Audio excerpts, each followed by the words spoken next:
भगवान कार्तिकेय तो हमारे इष्ट देवता हैं, और इष्ट देवता होकर इस भील और बिल्डी के चरण में पड़ रहे हैं। लेकिन इस भीलों को पता नहीं था कि शिव पार्वती हैं। बाद में भगवान कार्तिकेय ने कहा को भील और बिल्डी नहीं है, वो हमारे माता पिता शिव पार्वती। इसीलिए मल्लिका और अर्जुन हमारा दूसरा ज्योतिर्लिंग है जो शैल पहाड़ पर है। कितने लोग ने मल्लिका अर्जुन महादेव में दर्शन किया? बहुत कम व्यक्ति है। जहां कृष्णा नदी है, जहां भगवान राम जी ने तपस्या की, हिरण्यकशिपु ने तप किया, 5 पांडवों ने पंचलिंगों की स्थापना की, देवताओं की रक्षा के लिए मां भवानी वहां प्रकट हुई, और भवानी के अंग में से बहुत सारे भमरे प्रकट हुए। इसीलिए इस कुल देवी का नाम भमरंबार देवी रही, और शिवाजी महाराज की कुल देवी भ्रमरंबा देवी। कभी वहां जाने का अवसर, हमने तो वहां 9 दिन भगवान की कथा की थी। हर ज्योतिर्लिंग का कोई महात्म्य होते हैं, इसलिए हमारा 9वां ज्योतिर्लिंग भीमाशंकर।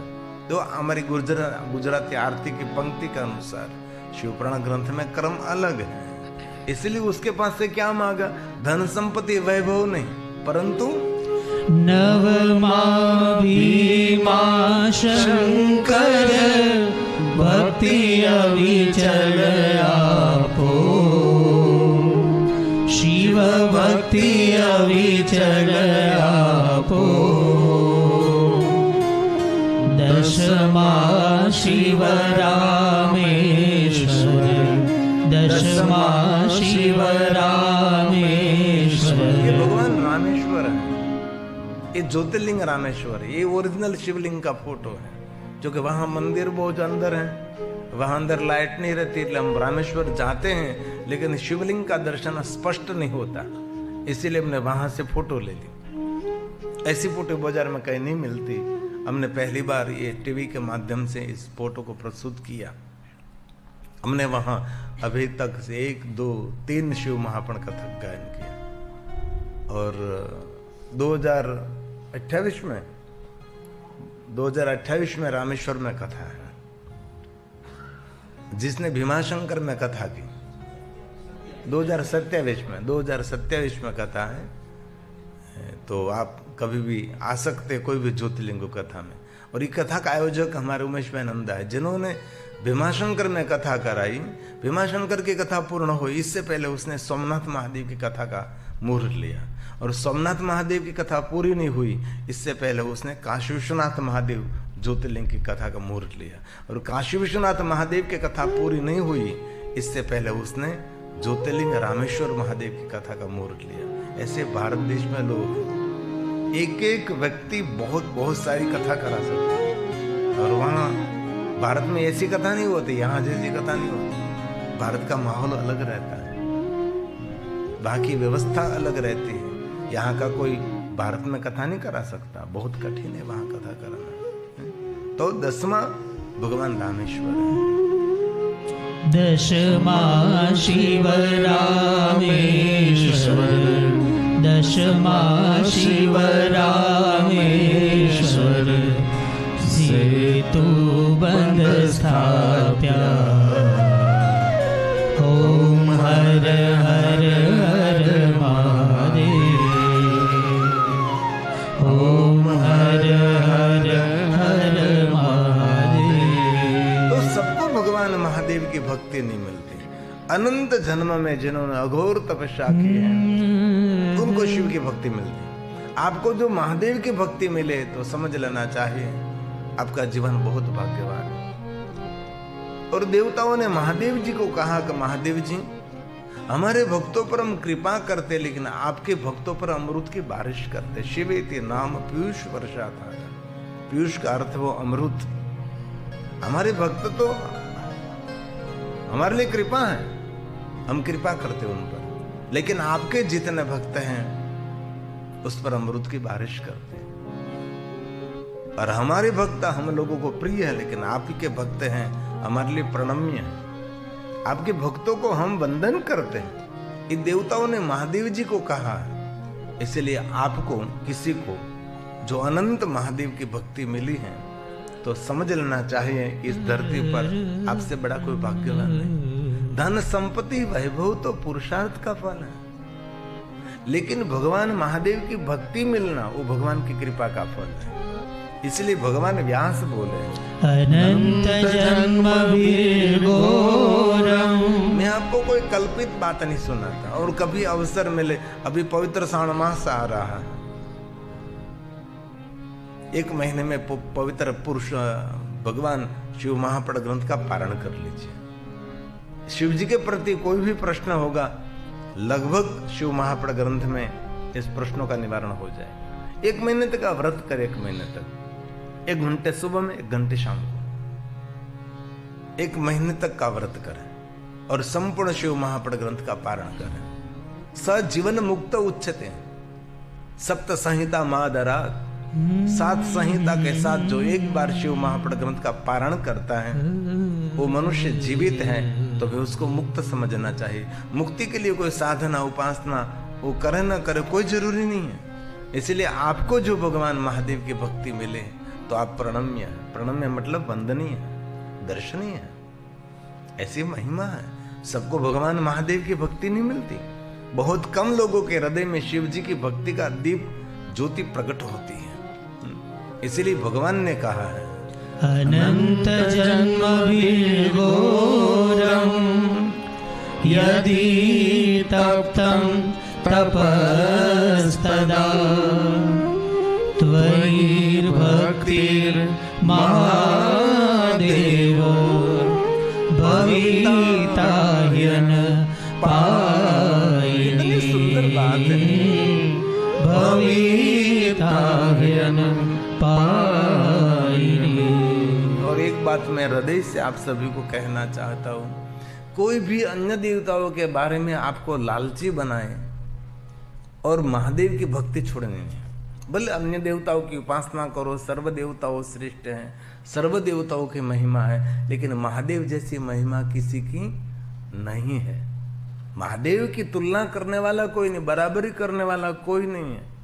इसलिए गलती से भी भगवान शिव जी की भक्ति का त्याग नहीं करना है। बहुत समय पहले मैं एक गांव में कथा करने के लिए गया था, मेरे गुजरात का गांव था। इस गांव में एक चौकस संप्रदाय था। तो इस संप्रदाय ने पूरे गांव में से माता जी की पूजा तो हटा दी, शिव जी की पूजा हटा दी और गणेश जी की भी पूजा हटा दी।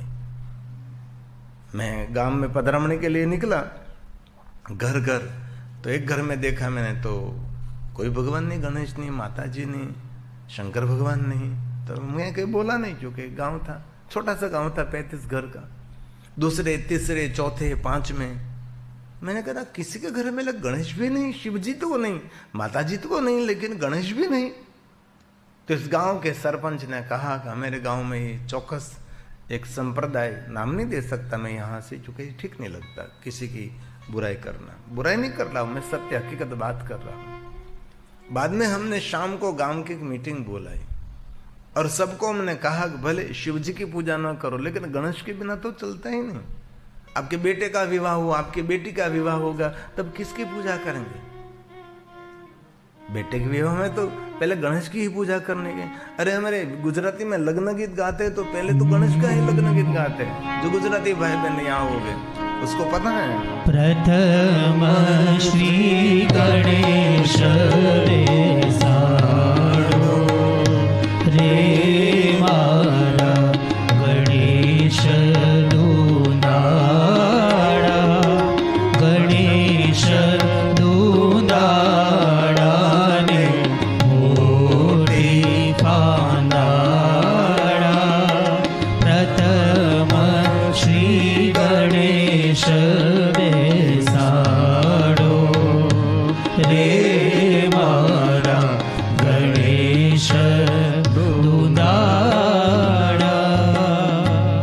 और निर्णय लिया गया कि चलो हम बाजू के शहर में से गणपति को लाएंगे।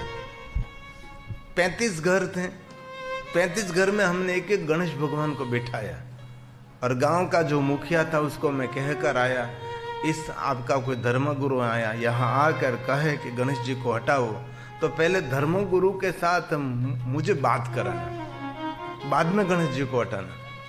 अभी लगभग 10 साल हो गई इस कथा को, कोई किसी का फोन नहीं आया, इसलिए मुझे पता लगता है कि मेरा गणेश सुरक्षित रहा होगा। ऐसे बहुत सारे संप्रदाय हैं वर्तमान में कि शिव जी से भक्ति से वंचित लोगों को करते हैं। हमारे जो सनातनी देवताओं से दूर करने वाले बहुत सारे विचारधारा है। और जीवन में कुछ भी हो जाए, शिव जी की भक्ति कभी छोड़ना नहीं है। कुछ भी कष्ट हो, कोई भी दुख हो, भगवान शिव जी आपको सहाय करेंगे। इसलिए महादेव की भक्ति कहीं छोड़ना नहीं है, कहीं छूट न जाए। हमारा 2 पंक्ति का भजन, हमारा भजन 2 पंक्ति का ही होता है। ये हमारी सबकी सुंदर रचना है।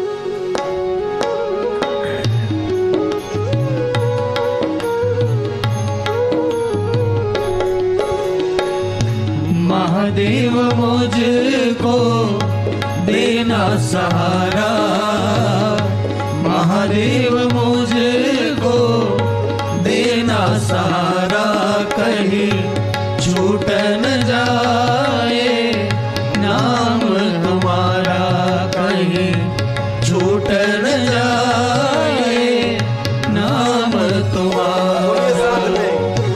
महादेव मुझको देना सहारा, महादेव मुझको देना सहारा, कहीं छूट न जाए नाम तुम्हारा, कहीं छूट न जाए नाम तुम्हारा। ताली महादेव ने बहले।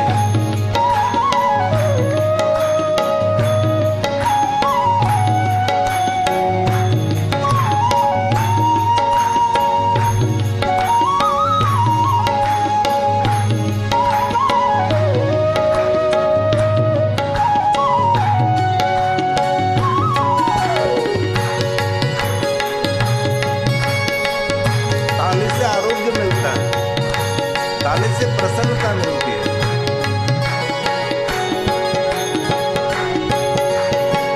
तेरे रास्तों से हटाती है दुनिया, इशारों से मुझको नचाती है दुनिया। हे महादेव, हे महादेव, हे महादेव। तेरे रास्तों से हटाती है दुनिया, इशारों से मुझको नचाती है दुनिया, इशारों से मुझको नचाती है दुनिया। समझो न जग का झूठा इशारा, समझो न जग का झूठा इशारा, कहीं छूट न जाए नाम तुम्हारा, कहीं छूट न जाए नाम तुम्हारा। महादेव मुझको देना सहारा, महादेव मुझको देना सहारा, कहीं छूट न जाए नाम तुम्हारा, कहीं छूट न जाए नाम तुम्हारा। हे महादेव, हे महादेव, हे महादेव, हे महादेव। बाबा को याद करें, जीवन में कोई फरियाद नहीं रहेगी। महादेव, महादेव, महादेव, महादेव।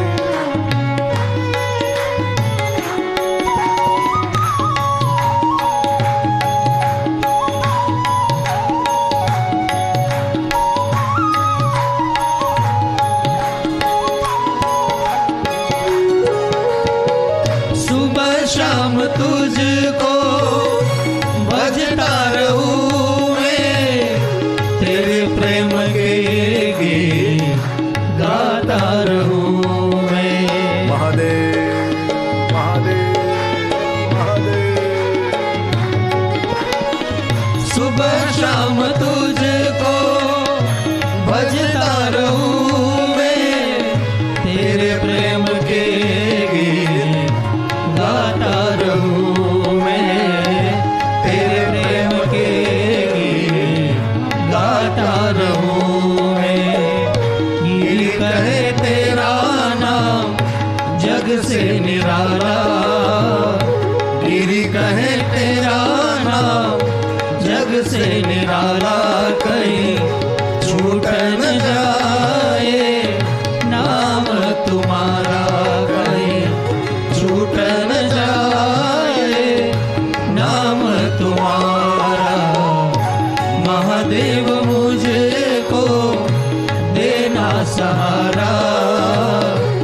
महादेव मुझको देना सहारा, कहीं छूट न जाए नाम तुम्हारा, कहीं छूट न जाए नाम तुम्हारा, कहीं छूट न जाए नाम तुम्हारा।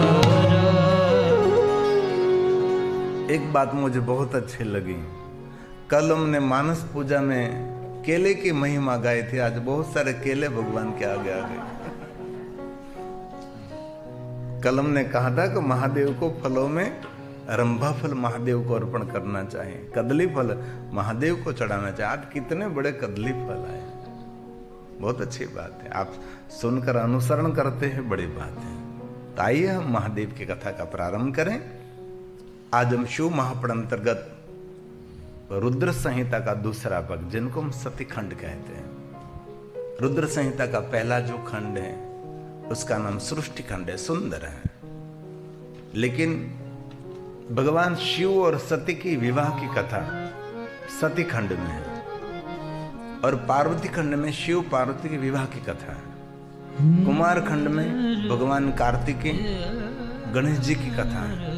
युद्ध खंड में बहुत सारे असुरों का अंत किया, वो भी कथा है। आज हम सती प्रागट की कथा से प्रारंभ करेंगे। ध्यान दीजिए, आदर के साथ, भक्ति के साथ कथा का श्रवण करें। बहुत लोग ऐसा मानते हैं शिव पार्वती का विवाह वही शिव की कथा है, ऐसा नहीं। ये तो थोड़ी सी लीला है भगवान की, वो लौकिक लीला की है भगवान शिव पार्वती के विवाह की कथा, लेकिन वो संपूर्ण शिव पुराण नहीं, वो तो भगवान की छोटी सी लीला है। शिव पुराण ग्रंथ में तो बहुत कुछ है, 7 दिन में सब कुछ मैं आपको सुना दो, ये तो कभी हो ही नहीं सकता, नहीं कभी नहीं होता। हरि अनंत, हरि कथा अनंता, कहीं सुनहि बहु विधि सब संता। कोई गा नहीं सकता, कोई कह नहीं सकता, जिनकी महिमा अपरंपार है। वहां शब्द नहीं रहता, शब्द का भी अंत हो जाता है, भगवान की महिमा। तो ध्यान दीजिए, एक समय स्वयं ब्रह्मा जी उनके पुत्र दक्ष के पास गए, वहां से कथा शुरू होती है। एक समय, किस युग में, किस कल्प में, ऐसी कोई बात नहीं। एक सिमंतरे, एक तस्मिनंतरे देव मुने लोक पितामह, तत्र गमयं प्रीत्या ज्ञात्वा चरितं धृतं, ज्ञात्वा चरितं धृतं। प्रजिष्ठ नगर में पिता ब्रह्मा जी का आगमन हुआ। पुत्र दक्ष ने पिताजी का मान सम्मान आदर किया, बहुत बड़ा स्वागत किया पिताजी का। बड़े सुंदर आसन पर ऊपर ब्रह्मा जी को बिठाया, और पुत्र दक्ष पिता के चरण में बैठ गया। पिता के जीवन में बहुत महत्व होता है। पुत्र दक्ष ने हाथ जोड़कर कहा, पिता ब्रह्मा, आप मेरे पिता हैं, मैं आपका पुत्र हूं, आप मुझे कुछ आज्ञा करें, मैं आपकी किस तरह की सेवा करूं, आप क्यों पधारे? तब पिता ब्रह्मा जी ने कहा, पुत्र दक्ष, आपके पास मान सम्मान धन संपत्ति वैभव सब कुछ है, लेकिन आपका दाम्पत्य जीवन अधूरा है। अरे पिता ब्रह्मा जी, मेरा दाम्पत्य कैसे अधूरा हो सकता है? तब ब्रह्मा जी ने कहा कि हे पुत्र दक्ष, जिनके दाम्पत्य में कोई पुत्री का जन्म नहीं होता, वो दाम्पत्य अधूरा है। जिनके दाम्पत्य में पुत्री जन्म लेती, तब ये दाम्पत्य पूरा होता है। आपका दाम्पत्य जीवन अधूरा है, उसको पूर्ण करने के लिए आपके वहां पुत्री का जन्म होना बहुत आवश्यक है। और एक बात याद रखना, भगवान ने आपने बेटी दी है ना, तो आपसे बड़ा कोई भाग्यवान नहीं है। ये हमारे पुण्य का फल है, हमारी बेटी, हमारे सत्कर्मों का फल है हमारी पुत्री। इसलिए हमारी सनातनी परंपरा में पुत्र की तो महिमा है ही, पुत्र से भी ज्यादा पुत्री की महिमा है। लेकिन हम लोग पुत्री की महिमा नहीं समझे, इसलिए समाज में असमानता फैली। पुत्र के प्रति लोग घृणा करने लगे। भारत देश की बहुत सारी परंपरा समाज को नुकसान भी कर गई, लेकिन अब धीरे धीरे समाज सुधारकों ने सब बैलेंस कर दिया। और आपकी पुत्र वधू कभी पुत्री को जन्म आपे तो समझ लेना चाहिए कि आपके बेटे का भाग्य खुलने वाला है। यही पुत्री का जन्म है, यही बेटे का जन्म है। लेकिन हमारा स्वभाव है, हमारी पुत्र वधू पुत्र को जन्म देते हैं तो बहुत हम खुश, राजी, प्रसन्न, उत्सव, आनंद, प्रसन्नता। बेटी को जन्म दिया तो दूसरे का तो मुंह बिगड़ेगा नहीं बिगड़ेगा पता नहीं, लेकिन सासू माँ का मुंह तो पहले बिगड़ जाता है। ऐसे बहुत लोग अभी भी ये रोग है। अभी इतने पढ़े लिखे लोग हैं, इसमें भी ये रोग तो है ही, नहीं है ऐसा नहीं। एक बेटी ने जन्म दिया, दूसरी बेटी ने जन्म दिया तो परिवार में क्या क्या हो सकता है। हमारे शास्त्रों में पुत्री की बहुत महिमा है, इसलिए पुत्री का आदर करें, उसका सम्मान करें। आपकी तरफ से कभी उसको कुछ भी कमी नहीं रहनी चाहिए। और ईश्वर का निर्माण भी ऐसा होता है, पुत्र मां के जैसा लगता है लेकिन पुत्री पिता के जैसे लगती है, वो बड़ी भाग्यवान होती है।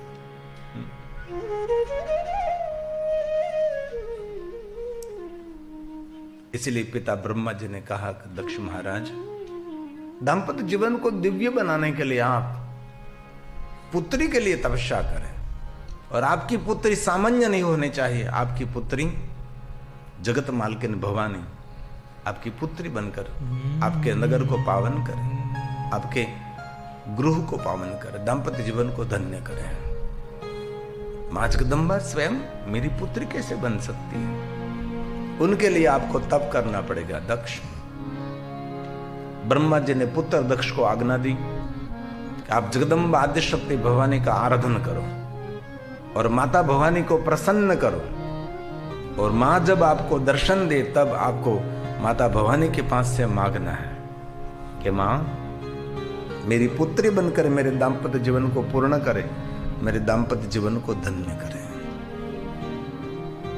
पिताजी ने आज्ञा दी, पुत्र दक्ष महाराज ने इसी समय आज्ञा का अनुसरण किया। पिताजी को प्रणाम किया, साष्टांग प्रणाम किया, दंडवत प्रणाम करके पुत्र दक्ष महाराज ने पिता ब्रह्मा जी की परिक्रमा की।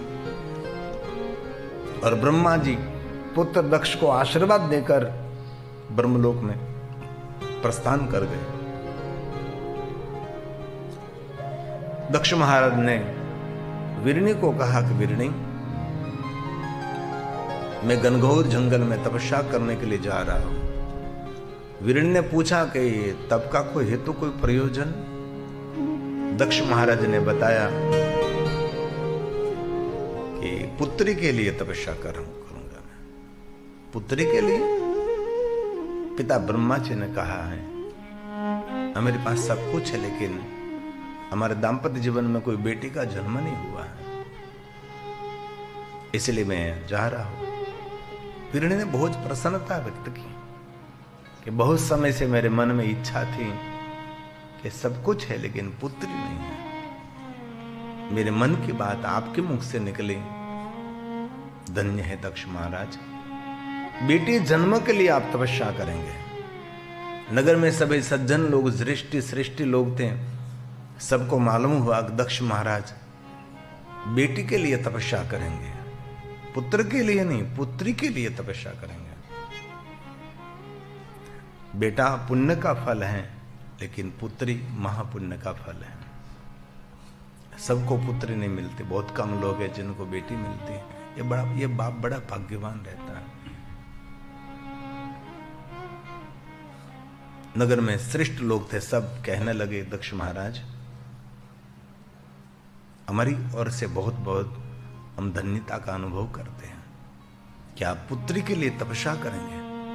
हमने पहली बार सुना है। पुत्र के लिए तो बहुत सारे राजा महाराजाओं ने तपस्या की है, लेकिन पुत्री के लिए आप तप करेंगे?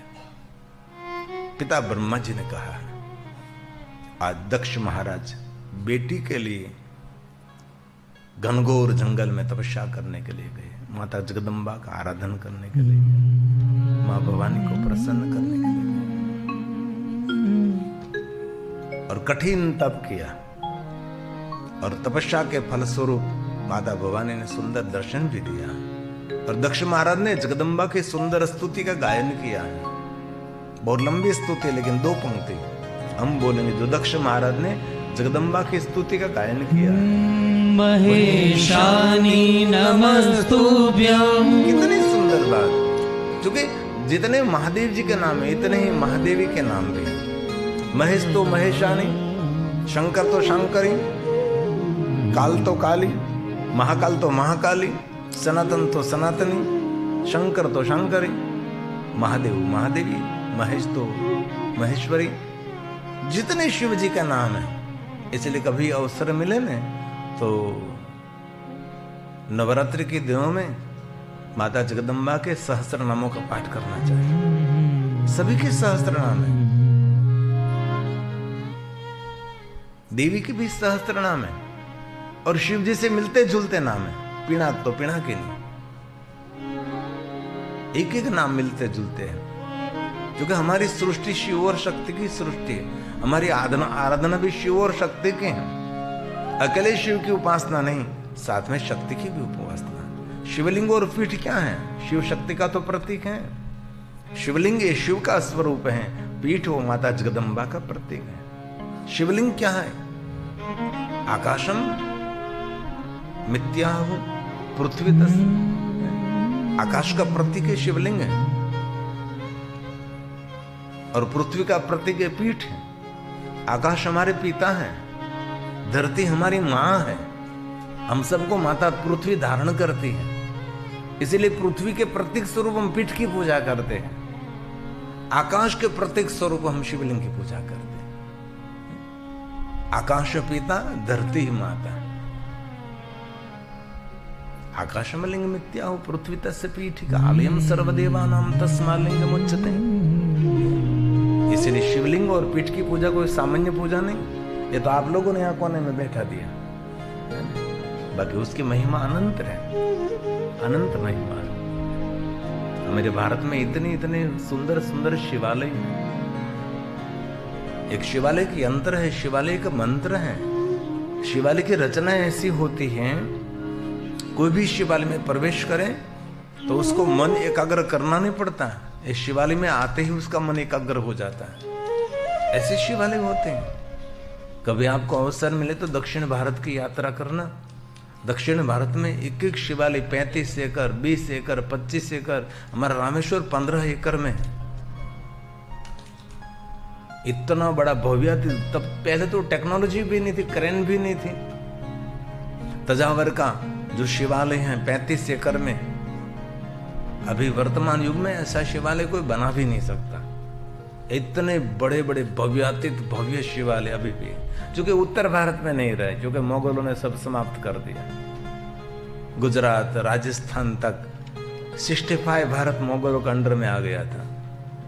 65% भारत सब कुछ खत्म कर दिया। बड़े बड़े विद्वान ब्राह्मणों की हत्या कर दी, मेरी जो पुस्तकालय थी जला दी, सब शिव भक्तों को मार दिया, मंदिर सभी तोड़ दिया, छिन्न भिन्न सब कुछ कर दिया, कुछ भी रहने नहीं दिया। और धीरे धीरे आगे बढ़ रहे थे। 65 भारत में मुगल साम्राज्य आ गया था। एक तरफ राणा प्रताप लड़ रहे थे, एक तरफ शिवाजी थे, और इसी समय में इस यहाँ के आपके देश के लोग वहां पहुंच गए। ब्रिटिश, फिरंगी लोग, तुर्की लोग, बहुत लोग आ गए, चारों तरफ से व्यापार करने के लिए आए थे। क्योंकि भारत में एक श्रेष्ठ देश था, आदर्श देश था। तो ब्रिटिश शासन आने के बाद मुगल साम्राज्य का अंत आया। इसलिए जो दक्षिण भारत में जो शिवालय मंदिर थे अब सब सुरक्षित रह गए।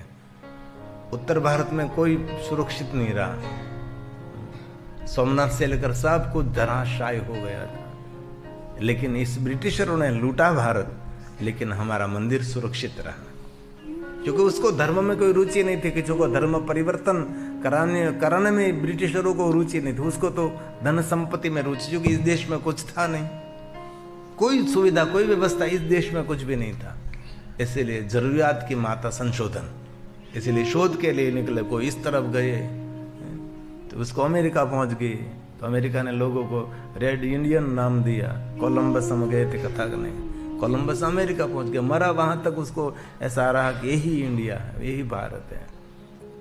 लेकिन उसको ये पता नहीं था कि भारत कुछ और देश है। चारों तरफ लोग निकल पड़े थे क्योंकि यहाँ कुछ नहीं था, इसीलिए उसके पूर्वज जो वार्ता करते कैसा कि देश है, ऐसे सोने के बर्तन में लोग भोजन करते हैं, ये सब उसने सपना देखा था तो निकल पड़े। इसलिए कभी आपको अवसर मिले तो दक्षिण भारत की यात्रा करो। बहुत सारे प्राचीन प्राचीन भगवान, एक राजा के 4-4 पीढ़ियों ने काम चलाया ऐसे बड़े बड़े शिवालय। मैंने बहुत बार कथा में कहा, हमारे राजस्थान और गुजरात के बॉर्डर में एक गांव है अमरापुर, जिनको अभी वर्तमान में अर्थुना कहते हैं, अर्थुना कहते हैं, सही नाम उसका हमारा परमार राजा का राज्य था। वहां इस गांव में जाओ तो जहां नजर ना कोई वहां शिवालय शिवालय शिवालय शिवालय। चूंकि इस राजा महादेव का परम भक्त था, रोज एक शिवालय निर्माण करता था और एक शिवलिंग की स्थापना करते थे। इसलिए हजारों शिल्पकार वहां काम, अभी जो टेलीविजन में देखते थे, हजारों शिल्पकार को रोजी रोटी मिलती थी और शिवालय बनता था। और अभी वर्तमान में एक भी शिवालय सुरक्षित नहीं रहने दिया, सब लोगों ने, मुसलमानों ने तोड़ दिया, मुगलों ने तोड़ दिया, विध्वंस कर दिया। लेकिन बहुत सारे शिवालय ऐसे बनाए थे इस परमार राजा ने कि भूगर्भ में पूरा जल से भरा रहता था भूगर्भ, और जल के अंदर शिवलिंग था, इसलिए उसको तोड़ नहीं सके। ये सभी शिवालय सुरक्षित हैं। बाकी सभी शिवालय अभी तो पुरातत्व के अंडर में है, लेकिन जहां देखो वहां शिवालय शिवालय, हजारों की संख्या में शिवालय। ऐसे तो बहुत सारे। शिव जी तो मूल देवता है, शिव जी तो हमारे सबके आधार स्तंभ। इसीलिए रोज कुछ भी आपसे न हो सके तो कम से कम रुद्राष्टक का तो पाठ करना ही, कल सोमवार है, सोमवार के दिन तो करना ही चाहिए। रुद्राष्टक का रोज पाठ करें, रोज पाठ करें, जो कि आपको और कठिन पड़ता है। तुलसी का ये सरल प्रसाद है। 8 पंक्तियों के द्वारा भगवान महादेव की महिमा गाई। इनमें भी बहुत सारे भाई बहनों को रुद्राक्ष कंठस्थ हैं। बहुत सारे श्रोता भाव से कथा सुनते हैं। आइए हम 2 मिनट में गा लेंगे अच्छे से, आप भी साथ में गाओ। जिनको कंठस्थ वो साथ में गाएंगे। ये रुद्राष्टक, रामचरितमानस, तुलसी का प्रसाद।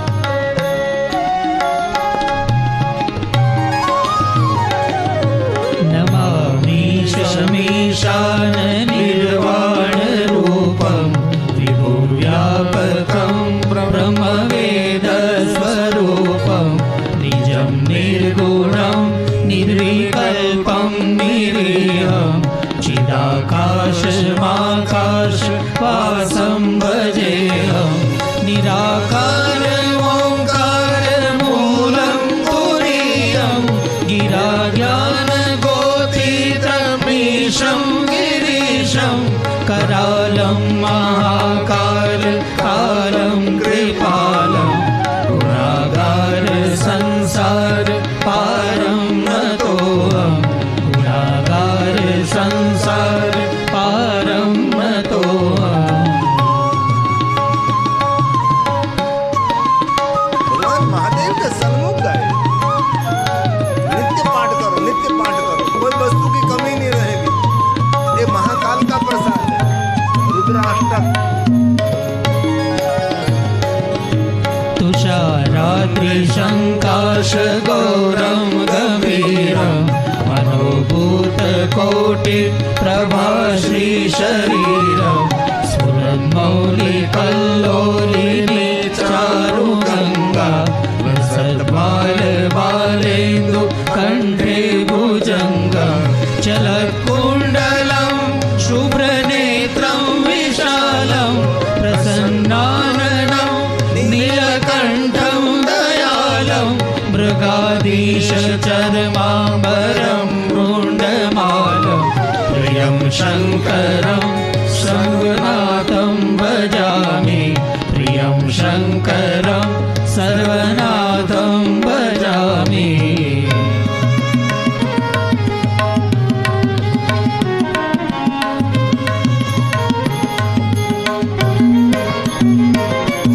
प्रचण्डं प्रकृष्टं प्रगल्भं परेशम् अखण्ड प्रकाशं त्रयशूलनिर्मूलनं शूलपाणि भजेऽहं भवानी पतिभावगम्यं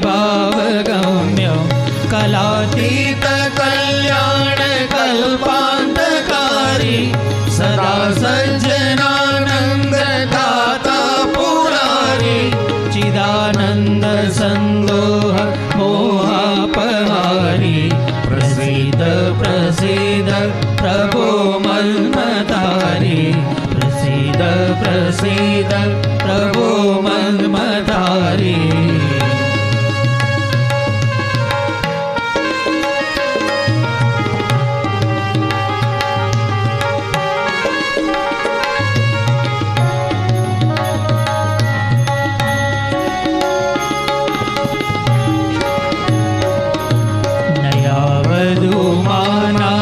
पादारविन्दं भजन्ति लोके परेवानराणां न तावत् सुखं शान्ति सन्तापनाश प्रसीद प्रभो सर्वभूतादिवासं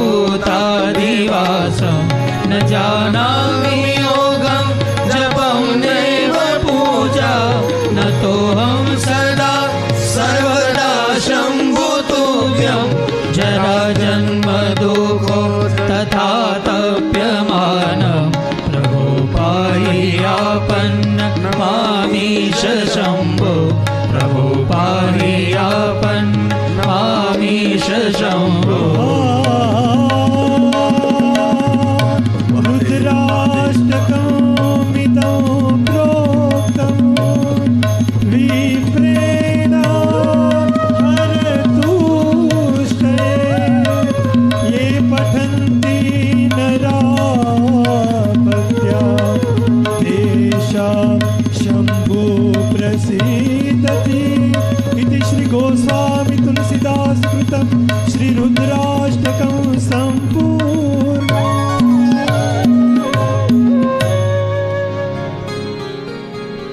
तो कभी नवरात्र हो तो माता जगदम्बा के सहस्त्र नामों का पाठ करें।